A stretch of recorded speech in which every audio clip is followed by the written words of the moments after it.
दोस्तों, अमेरिका ने ईरान पर हमला बोल दिया है। अमेरिका ने ईरान के 3 बड़े परमाणु ठिकानों को निशाना बनाया है। दोस्तों, पूरी दुनिया की नजर जिस बात पर थी, आज वो हो गया है। सुबह तड़के 4:30 बजे अमेरिका ने ईरान के 3 बड़े परमाणु ठिकानों को निशाना बनाया है। और उसके बाद ईरान भी चुप नहीं बैठा। ईरान ने इजराइल के हाइफा और तेल अवीव में मिलिट्री बेस कैंप्स और रिहायशी इलाकों में दनादन मिसाइलें चलाई हैं। तो क्या ये विश्व युद्ध की शुरुआत है? क्या हम विश्व युद्ध में प्रवेश कर गए हैं? हमारे साथ बात करने के लिए उरूस खान साहब हैं। सीधा उनके पास चलते हैं। उरूस साहब, क्या कहेंगे? ये क्या हो रहा है? अमेरिका युद्ध में कूद पड़ा है। पूरी दुनिया जिस पर नजर बनाई हुई थी, 14 दिन का समय मांगा था। क्या ये कहा जा सकता है कि यह विश्व युद्ध की शुरुआत है? देखिए, बिल्कुल अमेरिका ने अभी मिसाइल्स दागी हैं, इसमें नो डाउट। और जो अपने फाइटर जेट्स भेजे थे, जिसमें से एक ईरान ने गिरा भी दिया था, इनका स्टेल्थ फाइटर जेट, जो कि बहुत ही ज़्यादा मजबूत माना जाता था, जिसकी मीडिया में काफ़ी वक़्त से चर्चा थी कि उस फाइटर जेट को कोई गिरा नहीं सकता है। उसको भी ईरान ने गिरा दिया और पलट करके ईरान ने जवाबी हमले में यूएस पे ना दाग करके फिर से इज़राइल पर वापस उसने हमला किया। देखिए, एक तरह से ये भी मान सकते हैं कि अमेरिका ने इज़राइल को ये धमकाया था, जो शुरू में, वो ये एक तरह से डराया है अब, कि देखो अब अपनी हरकत से बाज़ आ जाओ, नहीं तो अब हम तुम्हारे पर डायरेक्टली हमला करेंगे, अटैक। अच्छा, दूसरी तरफ रशिया में क्रेमलिन में मीटिंग्स बैठना शुरू हो गई। एक तरफ सऊदी अरब में मीटिंग्स बैठना शुरू हो गई इसी अटैक के बाद। दूसरी तरफ चाइना ने डायरेक्टली यूएस को मीडिया के ज़रिए, स्टेट मीडिया के ज़रिए डायरेक्टली उनको वार्निंग दे दी कि ये तुम बड़ी गलती करने जा रहे हो अगर ईरान पर हमला करने जा रहे हो, क्योंकि ईरान पर अगर हमला करना इतना ही आसान होता, तो जिस वक़्त यूरोप ने ईरान को 3 तरफ से घेर रखा था, उस वक़्त ईरान नहीं दबा और अमेरिका उस वक़्त भी बैकिंग में था ईरान की। तब ईरान उस वक़्त, तब तक टेक्नोलॉजी इतनी ज़्यादा एडवांस नहीं थी, और उस वक़्त जब ईरान नहीं दबा, तब आज तो टेक्नोलॉजी बहुत ही ज़्यादा एडवांस है और ईरान के पास टेक्नोलॉजी ऐसी है जो क्लस्टर बॉम्ब्स अभी हाल में देखने को मिले हैं। और इस तरह की, इस लेवल की टेक्नोलॉजी है, तो ये एक और बड़ी आजकल ये भी गलती कहीं कहा होगी। जा रहा है उरूस साहब की बहुत बड़ी बड़ी मिसाइलें दागी हैं, जिसके बारे में अमेरिका, क्या इजराइल सोच भी नहीं सकता था। इतनी बड़ी बड़ी काफ़ी मिसाइलों ज़्यादा। से हमला किया। जी, देखिए, काफ़ी ज़्यादा मैंने पहले बताया था कि तेल अवीव, हाइफ़ा दोबारा अटैक होंगे और हाँ। ईरान दोबारा अटैक करेगा, और किया है ईरान ने। अच्छा, अच्छा। रिटेलिएटरी अटैक फिर हाइफ़ा को टारगेट किया उसने। हम्म। ठीक है, अब अगर अमेरिका ने दोबारा ईरान पे अटैक किया, तो देखिए, एक तरफ हम ये लेकर के चलते हैं, ईरान की बात तो ज़रूर कर रहे हैं, मगर हम हिस्ट्री में नहीं जा रहे हैं ईरान की। हम हिस्ट्री को उठा लेते हैं थोड़ा-सा। 2 मिनट लगेंगे, हिस्ट्री को मैं क्लियर कर देता हूँ पब्लिक बोलिए, को, आप बोलिए, मैं सुन रही जितने हूँ। हमारे व्यूअर्स हैं।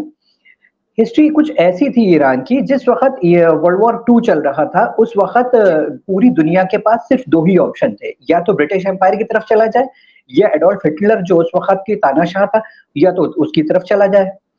तो ईरान ने देखा कि अगर ब्रिटिश एम्पायर की तरफ जाया जाएगा, तो पूरा ब्रिटिश एम्पायर जैसे दुनिया पे कब्जा किए हुए है, फिर ईरान पर भी कब्जा हो जाएगा। जबकि ईरान की अपनी रणनीति ये थी, रज़ा पहलवी जो उस वक्त के जो लीडर थे, अपनी रणनीति उनकी पुरानी थी कि पर्शियन एम्पायर डिक्लेयर करना। उनका एक ख्वाब था कि पर्शियन एम्पायर किसी तरह से हम डिक्लेयर कर लेंगे इसको। तो उन्होंने क्या किया, एडोल्फ हिटलर से हाथ मिला लिया।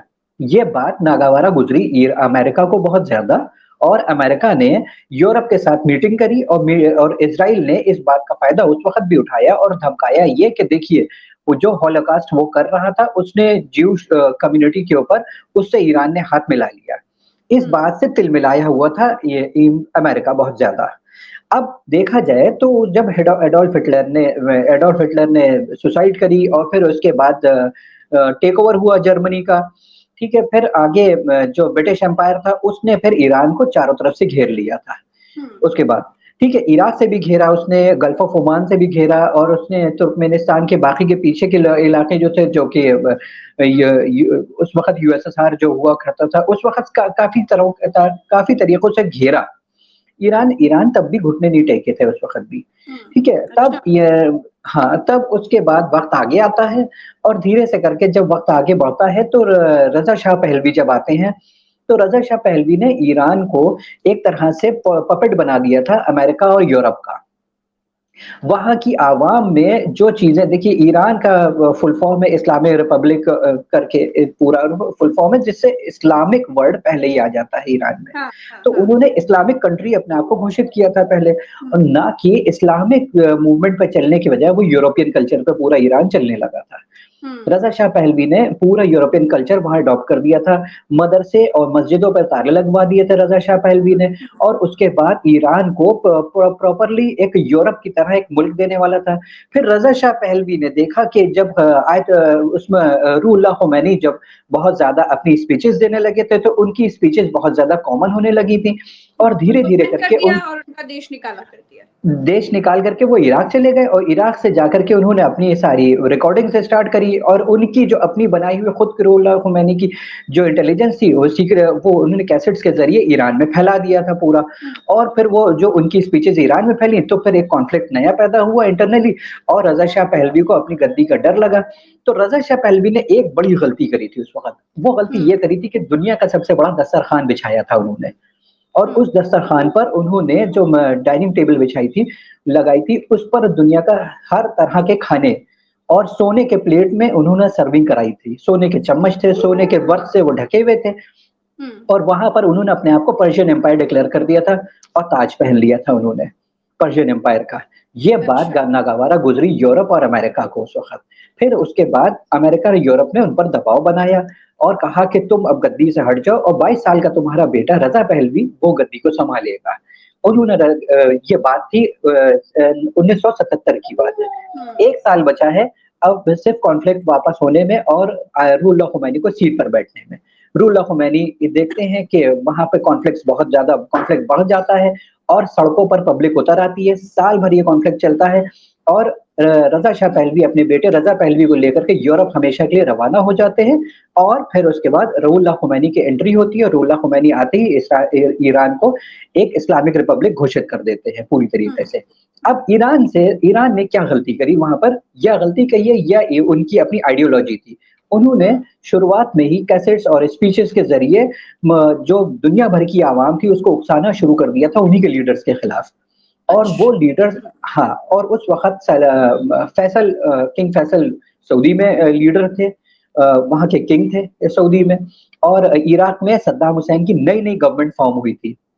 अब यहाँ से इराक ईरान की वॉर चली, जिसका फ़ायदा उठाया अमेरिका ने डायरेक्टली, क्योंकि हुँ, अमेरिका को एग्ज़िट का गेट दिखाया था ईरान ने।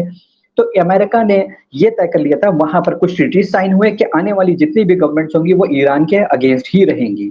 फिर 2009 आता है और ईरान की वॉर खत्म होती है 8 साल में 88 में ईरान-इराक की वॉर खत्म होती है और रुहुल्लाह ख़ुमैनी की डेथ होती है। वो जब डेथ होने के बाद आयतुल्लाह ख़ामनेई जब सीट सँभालते हैं, तो वो सबसे पहला स्टेटमेंट एक जारी कर देते हैं। उस स्टेटमेंट में उन्होंने ये साफ़ तौर पे कहा होता है कि न्यूक्लियर पावर प्लांट बनाना या न्यूक्लियर बॉम्ब बनाना।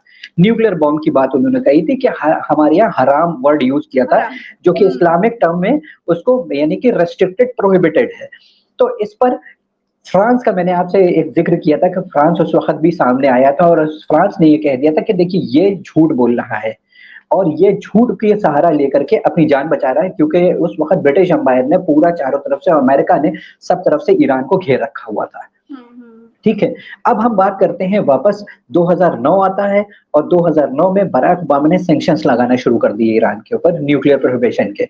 और फिर हाँ, उसके बाद सैंक्शंस लगाने के बाद जब ट्रम्प की गवर्नमेंट आती है तो वो बराक ओबामा ने लास्ट में ईरान से न्यूक्लियर डील करी। न्यूक्लियर डील करने के बाद वो सैंक्शंस हटाए, फिर ट्रम्प की गवर्नमेंट आती है, ट्रम्प गवर्नमेंट आते ही वो सैंक्शंस वापस से लगा दिए जाते हैं ईरान के ऊपर और फिर ईरान की इतिहास यहाँ तक लेकर के आते हैं। ठीक, हुँ, अब हम आपको आगे की चीज़ ये बताते हैं कि जब रज़ा पहलवी यूरोप गए थे, तो हुँ, उसी वक़्त इज़राइल से उन्होंने हाथ मिला लिया था और अपने आप को सेल्फ प्रोक्लेम्ड हेर जो होता है ईरान का, वो शाह डिक्लेयर करा हुआ। तो इज़राइल ने और यूरोप ने और अमेरिका ने उनसे वादा किया था कि आने वाले वक़्त में जल्दी हम तुमको तुम्हारी सीट पे वापस बिठाएँगे, मगर एक शर्त पे कि तुम वहाँ का क्रूड ऑयल और तुम वहाँ की जितनी भी पॉलिटिक्स और जितना भी सिस्टम है, वो सिर्फ़ हमारे हवाले करोगे तुम। तो अब हुँ, रज़ा पहलवी ने क्या किया कि धीरे-धीरे से जो कॉन्फ्लिक्ट्स चलते रहे वो एस्केलेट होते रहे।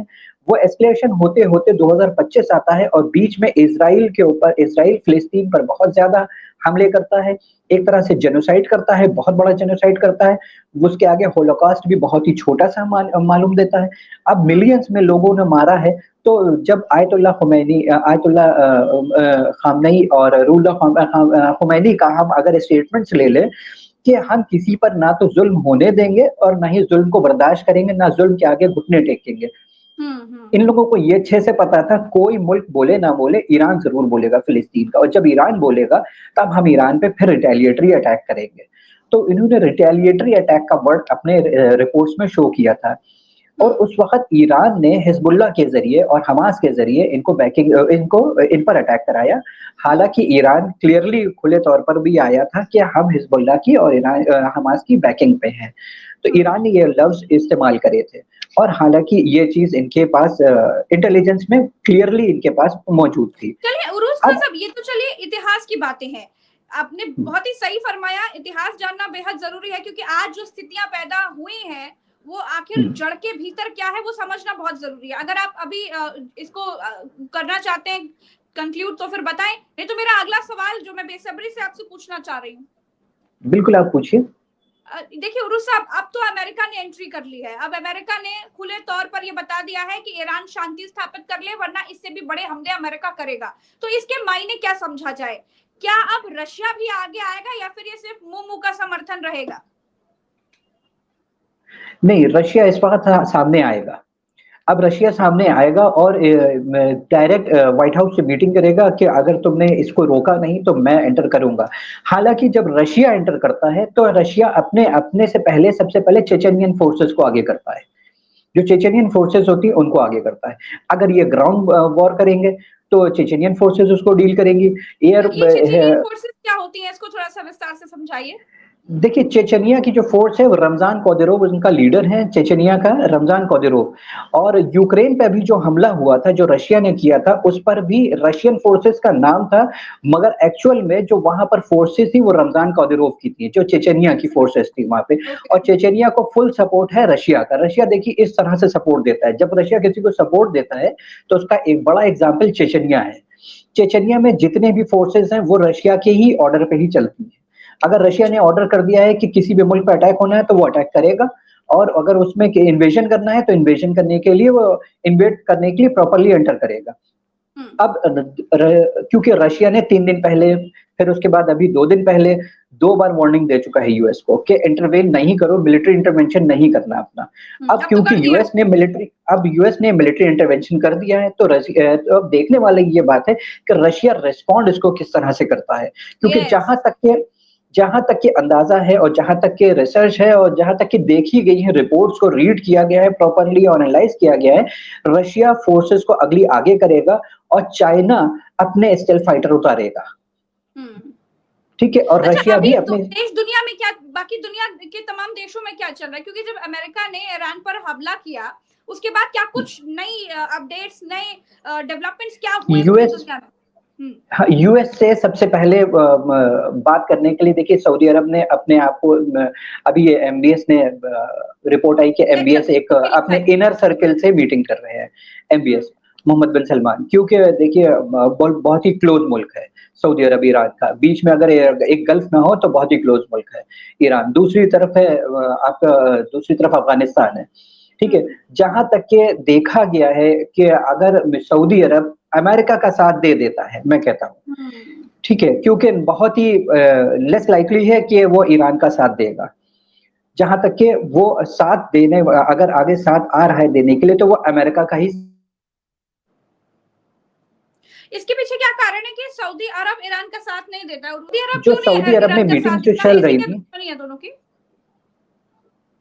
देखिए सऊदी अरब की जो मेन प्रॉब्लम ये है, क्योंकि जिस वक़्त मैंने हिस्ट्री में इसीलिए मैं गया था कि रज़ा पहलवी ने उस वक़्त जब अपनी मीटिंग चली थी, जब किंग फैसल को खाने पे बुलाया था, तो इन्होंने ये कहा था कि तुम कहाँ इस्लामिक और दीनी उसमें मिज़ाज में चल रहे हो, और थोड़ा अब कल्चर लेकर के आओ, मॉडर्न ज़माना आ गया, मॉडर्न थिंकिंग लेकर के आओ। तो किंग फैसल ने क्लियरली मना कर दिया था कि नहीं, हमारा देश इस्लामिक मुल्क है और हम अकॉर्डिंग टू इस्लाम चलेंगे।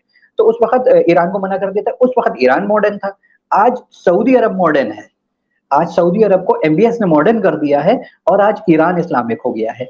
तो तो अब विचारधारा ईरान की लड़ाई है इस्लाम एक दूसरे ये से। विचारधारा की लड़ाई है। जी, बिल्कुल ये विचारधारा की लड़ाई है क्योंकि काफ़ी सारी चीज़ों को सऊदी अरब ने ऐसा डिस्ट्रक्शन किया है, जो ऑटोमन्स के टाइम पे ईरान के ज़रिए ऑटोमन्स ने सऊदी अरब में सेव करके रखा हुआ था। उसका सऊदी गवर्नमेंट ने यानी कि जब ये किंग फैसल से पहले भी अब्दुल्ला जो थे, वो भी जो किंग थे और जो ये सॉरी किंग फैसल के बाद जो आए थे अब्दुल्ला और काफ़ी बाद में आए थे और अभी सलमान के जो बेटे हैं, किंग सलमान के जो बेटे एमबीएस मोहम्मद बिन सलमान, इन्होंने भी काफ़ी लंबे पैमाने में डिस्ट्रक्शन भी किया है और उन चीज़ों को भी रीओपन कर दिया है जो रेस्ट्रिक्टेड थी, प्रोहिबिटेड थी इस्लाम में, उन चीज़ों को भी इन्होंने कर दिया है।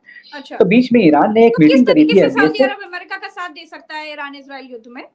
देखिए एयर बेसेस का क्योंकि पहले रियाद का एयरबेस जो थे रियाद में जो एयर बेसेस थे वो अमेरिका के हवाले थे। आज भी रियाद में अमेरिकन एयर बेसेस हैं। वहां से ये ईरान पर अटैक करने के लिए वो इजाजत दे सकते हैं क्योंकि इनर सर्कल की मीटिंग चलती है जब एमबीएस की, तो उसमें बात होती है फॉरेन कंट्रीज की। फॉरेन कंट्रीज की बात इसलिए होती है कि या तो कॉन्फ्लिक्ट्स की या वॉर्स की। इनर सर्कल बहुत ही एमबीएस का छोटा है और ये बहुत ही बड़े फैसले नहीं लेते, इमीडिएट फैसले लेते हैं और ज्यादातर इनके फैसले जो होते हैं अमेरिका और इजराइल के फेवर में होते हैं। अच्छा। हालांकि हाँ बिल्कुल ये अमेरिका और इजराइल के फेवर में लेते हैं जो कि ईरान को नागवार गुजरता है। तो ईरान ने आयतुल्लाह खामनेई ने जब मीटिंग करी थी एमबीएस से ये चीजें कह दी थी कि देखिए आप बहुत ही ओपनली इन लोगों का साथ मत दीजिए। तो उन्होंने कहा था कि जो मुझे बेहतर लगेगा वो मैं करूंगा। ठीक है, ये हमारा मुल्क है, हमारी अच्छा, सियासत है, अभी जो तो हमें यहाँ बेहतर लगे ईरान वो करेंगे। ईरान के पक्ष में जो ईरान ने कहा था तमाम इस्लामिक कंट्रीज एक साथ आए और हमारी मदद करे। ओआईसी मुझे लग रहा है इसका नाम भी था उस पूरी जो मीटिंग्स हो जी रही थी, अलग अलग संगठन था इनका कोई। जी। तो क्या उसका क्या हुआ? क्या अब वो आगे आकर के तमाम इस्लामिक कंट्रीज साथ देंगे ईरान की मदद के लिए? कौन कौन आगे आएंगे अब? देखिए इस्लामिक नेशंस जितने भी थे, ये जितने भी फॉर्म किया था वो किंग फैसल ने ही किया था, इसलिए अच्छा। ओआईसी का फॉर्मेशन। हाँ, हाँ, अब जो ओआईसी। यहाँ पर ओआईसी का फॉर्मेशन किया था, ओआईसी का मतलब होता है कि जितने भी 57 मुल्क हैं, उन 57 मुल्कों को एक प्लेटफॉर्म पर लेकर के आकर के और एक ही आइडियोलॉजी पे चलने के लिए कहा गया था। पॉलिटिकल सिस्टम से, पॉलिटिकल व्यू में एक ही आइडियोलॉजी पे चलेंगे कि कोई भी एक एक्शन होगा, सारे मुल्क एक साथ लेंगे उस एक्शन को। ओके, तो ओके, उन्होंने ओके। ये बात रखी थी। हालाँकि बाद में बहुत सारी चीज़ें इनके जो इनर कॉन्फ्लिक्ट्स है उसमें सारी चीज़ें बढ़ गई थी। जब इराक-ईरान वॉर हुई थी, जब कुवैत इराक की वॉर हुई थी, ये सारी चीज़ें बढ़ती चली गई थी। अब हम बात करते हैं ईरान की, तो देखिए आने वाले वक़्त में अगर यूएस अपनी अटैक्स को बढ़ाता है हुँ। और रशिया इंटरवेंशन इसमें करता है, तो हुँ। यूरोप बीच में आकर के और सऊदी जैसे मुल्क जो आकर के बीच में एक बड़ा डील करेंगे। और बड़ी किस डील तरह? ये होगी कि ये बड़ी डील होगी पॉलिटिकल सिस्टम को लेकर के, ज्योग्राफिकल मैप को लेकर के भी बात होगी ईरान के। ओके। तो हुँ। और इंटेलिजेंस अभी सबसे ज्यादा अगर काम कर रही है किसी में, तो ईरान में इंटरनली कॉन्फ्लिक्ट्स पैदा करने की वो पूरी कोशिश कर रही है कि सेक्टेरियन वॉर्स करा दे या इंटरनल कॉन्फ्लिक्ट्स वॉर करा दे। इंटरनली वॉर्स जो वॉर सिचुएशन जो टेंशन एस्केलेट्स होते अच्छा। हैं, तो वो कराना कराना शुरू कर देगी। और अगर ये वाकई में रूप ले लेते हैं, टेंशन एस्केलेशन हो जाता है इंटरनली इनका, तो ईरान दो भागों में बढ़ जाएगा। ओके। देखिए, एक पे रज़ा पहलवी वापस आकर के बैठेगा, एक मुल्क पर जिस पर वो इज़राइल और ईरान की बैकिंग से आएगा और यूरोप की बैकिंग से, और वो वापस आके बैठ करके और वहाँ से हुकूमत करेंगे, रज़ा पहलवी। और दूसरी तरफ होगा खामनेई का ग्रुप, जो खामनेई जो है वो उन पर उनकी बैकिंग में अफ़गानिस्तान भी हो सकता आ सकता है क्योंकि अफ़गानिस्तान इनका क्लोज़ नेबरहुड है। और वो भी आ सकता है अफ़गानिस्तान। बहुत ही मोर लाइकली है कि अफ़गानिस्तान एंटर करेगा अगर रज़ा पहलवी के ये मुल्क के 2 टुकड़े होते हैं और रज़ा पहलवी एंटर करते हैं ईरान हुँ। में वापस। तो 2 नेशन बन जाएँगे, 2 नेशन यहाँ पर जैसे ही बनेंगे, वैसे ही इज़राइल का तो इस तरह काउंटडाउन की उल्टा स्थितियाँ शुरू हो कैसी जाएगा। कब पैदा हो सकती हैं इस तरह की स्थितियाँ? अगर अमेरिका लगातार हावी रहता है तो आपको लगता है कि ईरान कमज़ोर पड़ जाएगा और 2 भागों में टूट जाएगा? खाली अमेरिका के अटैक से नहीं होगा ये पॉसिबल। ओके, हाँ। अमेरिका अटैक करता रहेगा तो नहीं पॉसिबल होगा क्योंकि अमेरिका ने और यूरोप ने ऐसा तमाम तरह की इंटेलिजेंस लगी हुई है वहाँ पर, जो इंटरनली कॉन्फ्लिक्ट्स पैदा करने के लिए लगी हुई है, अंदर अच्छा। सेक्टेरियन वॉर्स कराने के लिए। अंदर सेक्टेरियन वॉर्स जब देखिए किसी भी मुल्क में शुरू हो जाते हैं, तो वो मुल्क तहस-नहस हो जाता है। अगर ये सेक्टेरियन वॉर्स होंगे, रेसिस्ट वॉर्स होंगे, वहाँ पर होना शुरू हो जाएँगे, तो आयतुल्लाह खामनेई के अगेंस्ट में वहाँ पे बड़ी-बड़ी रैलियाँ निकलना शुरू हो जाएँगी अचानक हाँ। से, और वहाँ पर वो सबसे ज़्यादा वेस्टर्न मीडिया के ज़रिए डिस्ट्रक्शन एक बड़े पैमाने पे दिखाना शुरू कर देंगे, वेस्टर्न मीडिया अच्छा, के एक ज़रिए। चीज़ है क्योंकि आप जो बात कह रहे हैं कि आयतुल्लाह खामनेई के विरोध में लोग निकल सकते हैं क्योंकि आयतुल्लाह खामनेई ने जब एक संदेश दिया कि मैं बूढ़ा हो गया हूँ, मैं कुर्सी पर बैठ कर के पूरी युद्ध देख रहा हूँ, मुझे मार भी दोगे तो भी ईरान का कोई नुकसान नहीं होगा, ईरान का युवा जो है वो लड़ाई लड़ रहा है। तो उनके इस संदेश के बाद हमने देखा कि इराक तक में लोग इस बात से बहुत मोटिवेट हुए और वो ईरान के समर्थन में एकजुट हो गए। तो फिर ईरान में इस तरह का क्या माहौल बन सकता है कि आयतुल्लाह खामनेई का भी विरोध करें? हाँ, इराक में अभी अली सिस्तानी के कहने पर जितनी भी पब्लिक है वो चल रही है वहाँ पर। जो अली सिस्तानी कह देंगे वहाँ पर, वहाँ इराक की पब्लिक मानेगी। और देखिए अभी बीच में ही सुनने में आया था कि ईरान में आपने भी खबरें सुनी होंगी और रिपोर्ट्स भी क्लियरली आई थी कि काफ़ी बड़े पैमाने पे औरतें सड़क पर आ गई थी और उन्होंने हिजाब उतार करके और नचाना शुरू कर दिए थे कि हम आज़ादी चाहते हैं। अच्छा। ठीक है, हम चाहते हैं आज़ादी, ऐसे करके नारे लगाना शुरू कर दिए थे। ये बहुत ही पुराना नारा है, हम क्या चाहते हैं आज़ादी, ये एक टर्म है, एक स्लोगन है, बहुत ही पुराना है। ये यूरोप ने यूज़ किया था इस टर्म को और इसको कॉइन किया था बाद में इज़राइल ने और इसको यूज़ किया था। ये एक इंटेलिजेंस टर्म है। तो इनकी इंटेलिजेंस ने वहाँ पर इसका मतलब इंटरवेंशन किया था जिसकी वजह से वहाँ पर शुरू हो गए। तो वो पीढ़ी वो तबका अभी भी ईरान में मौजूद है। वो वहीं पर है और उन अच्छा। जैसे कि अभी ये भी नहीं पता है उनकी पॉपुलेशन कितनी है। वो सड़क पर आएँगे तो वो हज़ार में होंगे कि लाखों में होंगे। ठीक है, जब सड़कों पर मीडिया दिखाना शुरू कर देगी, अगर हज़ार की भीड़ होगी तो लाखों दिखाएगी, अच्छा, लाखों की भीड़ अमेरिका होगी तो करोड़ों अमेरिका की ने दिखाएगी। 14 दिन का समय माँगा था। ट्रम्प कह रहे थे हमें 2 हफ्ते का समय दीजिए, हम सोच-वोच कर बताएँगे कि हमारी क्या भूमिका रहेगी। तो क्या ये कुछ ध्यान भटकाने के लिए ये बात कही थी क्या? अचानक से ऐसा मैंने क्या पहले हो ही गया कहा कि था मैं बता क्योंकि दूँ? हाँ। ये ट्रम्प देखिए एक तरह से कहा जा सकता है कि जो वर्ड्स होते हैं बड़े-बड़े वो बड़े डिल्यूज़नल होते हैं। बहकाने वाले बहुत ज़्यादा होते हैं, वो बहुत बहकाते हैं इधर-उधर। कभी कुछ कह देंगे और कर कुछ देंगे। डिसीजन कुछ लेते हैं और कर कुछ और देते हैं। इस तरह के जब वो डिसीजंस लेते हैं और इंडिपेंडेंट एक्शन लेने के लिए उनको चारों तरफ फिर देखना पड़ता है, इस उस मुल्क भागना पड़ता है उनको। हालाँकि ये गवर्नमेंट बराक ओबामा ऐसी गवर्नमेंट नहीं है जिसने इंडिपेंडेंटली एक्शन लिए थे उस वक़्त। क्योंकि इसमें इंटेलिजेंस हमें लगता है या तो इंटेलिजेंस जहाँ तक कि हमने रीड किया है कि इनकी इंटेलिजेंस इनको कुछ बताती है, ये आगे आकर के कुछ कह देते हैं। ये क्योंकि एक बिलियनियर है वहाँ के, एक बिज़नेस टाइकून है वहाँ के, तो ये अपना दिमाग कहीं न कहीं लगा लेते हैं और बिज़नेस टाइकून होने के नाते इन्होंने अपना बैकिंग में इलॉन मस्क को लिया था इन्होंने, कि हम इलॉन मस्क को ये अगर ये इलॉन मस्क को लेकर के चलते हैं, तो ये बैकिंग में इनको फाइनेंशियली बैकिंग बहुत मजबूत मिलेगी और इलॉन मस्क की वजह से इनको बैकिंग में मार्क जुकरबर्ग जैसे और माइक्रोसॉफ्ट के बिल गेट्स जैसे लोग भी आएँगे। तो इनको इस वजह से इन्होंने इंटेलिजेंस की चीज़ों को इन्होंने कटाक्ष करना शुरू कर दिया था।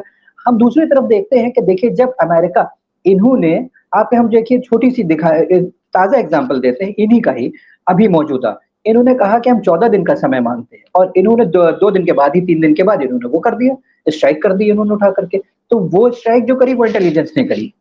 जो वर्ड्स इन्होंने यूज़ करे थे वो ट्रम्प के थे।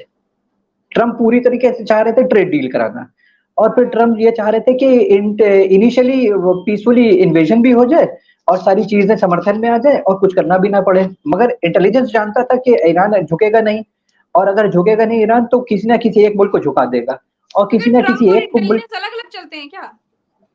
हाँ, क्योंकि यहाँ पे देखिए 2 स्टेटमेंट जब आते हैं कि स्टेटमेंट कुछ दे रहे हैं, हो कुछ और रहा है। तो इसका मतलब इंटेलिजेंस कहीं और चल रही है, गवर्नमेंट कहीं और चल रही है वहाँ की। हुँ। और हालाँकि अमेरिका को चलाने वाली वहाँ की इंटेलिजेंस है। अब ये हमने बात शुरू में कही थी, अब साबित हो गई कि ट्रम्प ने बयान दिया 14 दिन का और स्ट्राइक हो गई 3 दिन के बाद। ट्रम्प बयान देते हैं 4 दिन पहले, चौथे दिन 5वें दिन स्ट्राइक हो जाती है। हुँ।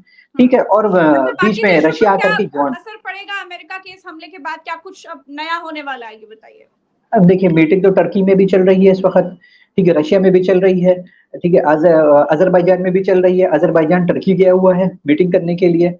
और सऊदी में भी मीटिंग चल रही है। कन्क्लूज़न देखने में आता है कि अभी हो सकता है घंटे 2 घंटे में इनकी रिपोर्ट्स आ जाएँ कि मीटिंग क्या हुई है, उन लोग ने क्या एक्शन लिए है। तो ये कहा रशिया जा में सकता है मीटिंग कि चल आज रही की है। रात बेहद खतरनाक रात साबित होने वाली है? हाँ, बिल्कुल, बिल्कुल क्योंकि देखिए आज की रात क्या ये दिन ही पूरा आज का देखा जाएगा कि इसमें क्या होना है, हाँ। क्या नहीं होना है। ये हुँ। सारी चीज़ें बहुत सारी चीज़ें क्लियर हो जाएँगी इवनिंग तक, ठीक है? क्योंकि दूसरी तरफ रज़ा पहलवी वहाँ पर यूरोप से मीटिंग कर रहा है बैठा हुआ, ठीक है? वो वहाँ मीटिंग कर रहे हैं कि वो किसी तरह चाहते हैं कि वो अपना वापस गद्दी चाहते हैं वो और वो यहाँ आकर के ईरान के 2 टुकड़े वो चाह रहे हैं कि आज ही कल में हो जाए। तो वो पॉसिबिलिटी इतनी जल्दी तो नहीं है, मगर ये सारी चीज़ों को लेने में जहाँ तक कि एनालिसिस है वे 15 से 20 दिन या महीने भर में ये सारी चीज़ें हो जाएँगी। बहुत सारी चीज़ें, सॉरी व्हाट बड़े क्या हो जाएंगे ज्योग्राफिकल मतलब? चेंज बहुत सारे बड़े ज्योग्राफिकल चेंजेस देखने को मिलेंगे। Okay okay okay. ठीक है? हाँ, अंदर सेक्टेरियन वॉर्स भी देखने को मिल सकती हैं ईरान के अंदर, ठीक है? इज़राइल का उससे पहले-पहले नक्शा बदल देगा ईरान, ये भी देखने को मिलेगा अभी हमको, अरे बाप रे! कि काफ़ी सारी शहरों को में ईरान बुरी तरह से तहस-नहस कर देगा, ठीक है? काफ़ी सारे शहरों को फ्लैटन कर देगा ईरान, क्योंकि अपनी पूरी पावर झोंक देगा उससे पहले-पहले। क्योंकि जब वो ये देखेगा कि खतरा और करीब आ गया है, तो वो और रिटेलिएशन करेगा और रिटेलिएशन करेगा। इस रिटेलिएशन में कहीं न कहीं मुझसे ये लग रहा, जहाँ तक मैंने स्टडी करी है, कहीं न कहीं ईरान से कोई गलती ना हो जाए कि वो मिसाइल तो जारी थी, तेल अवीव, वो जेरूसलम ना पहुँच जाए। तब इज़राइल को एक बड़ा हिट होगा उस वक़्त। ये बड़ा डिस्ट्रक्शन होगा, तब बड़ा हिट होगा ये। तो अभी देखिए होता बहुत प्रेशर है ईरान के ऊपर भी, देखा जाए। ख़ामनेई ने हालाँकि ये अल्फ़ाज़ जो कहे थे कि ना उनकी उनके मतलब लाइफ़ की कोई वैल्यू नहीं है उनकी नज़र में। ठीक है? वो अपनी लाइफ़ को बिल्कुल। कोई वैल्यू नहीं देते हैं, वो अपने ओहदे को कोई वैल्यू नहीं देते हैं, वो वैल्यू देते हैं तो सिर्फ़ उसूलों को, इस्लाम को और ईरान को वैल्यू देते हैं। ईरान को। ठीक है? हाँ, वहाँ की आवाम के लिए वो वैल्यू देते हैं और पहला वर्ड उन्होंने इस्लाम यूज़ किया था। जब इस्लाम वर्ड यूज़ किया था, अब हम पीछे वापस जाते हैं रज़ा पहलवी के दौर में, और इन्होंने उस वक़्त एटॉमिक बम के लिए ये वर्ड यूज़ किया था कि एक वर्ड यूज़ किया था कि ये हराम है, न्यूक्लियर बॉम्ब बनाना। हुँ, हुँ। हालाँकि ये न्यूक्लियर पावर प्लांट इनको देने वाले अब्दुल कदीर खान थे, जो कि वहाँ से आए थे पाकिस्तान से, और वो रातों-रात आकर के और वो प्लांट देकर के इनको चले गए थे। बाद में वो हाउस अरेस्ट हुए थे, वो अलग चीज़ है। ठीक है? फिर उसके बाद जब इंडिया ये एटॉमिक एनर्जी एजेंसी वहाँ पर पहुँचती है और कई मुल्कों की एजेंसीज़ वहाँ पहुँचती हैं, तो देखने को मिलता है कि इलेक्ट्रिसिटी डेवलप कर रहे हैं, इतना यूरेनियम है। उनके जाने के बाद यूरेनियम बढ़ जाता है और वो सारी चीज़ें बढ़ जाती हैं।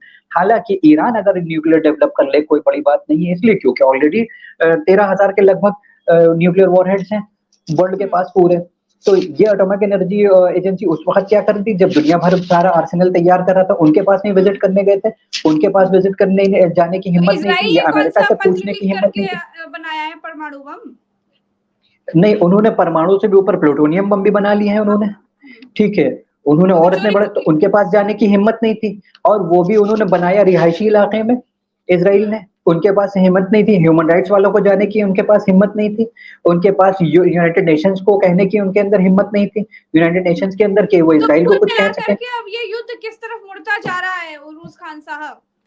ये वर्ल्ड वॉर 3 की तरफ होता चला जा रहा है, और वर्ल्ड वॉर 3 किस तरीके से होती है और किन चीज़ों से होती है, ये देखने वाली बात होगी। ये देखने वाली कि बात है। चलिए सबसे बहुत-बहुत पहले जो शुक्रिया। यूज़ होंगे, हुँ।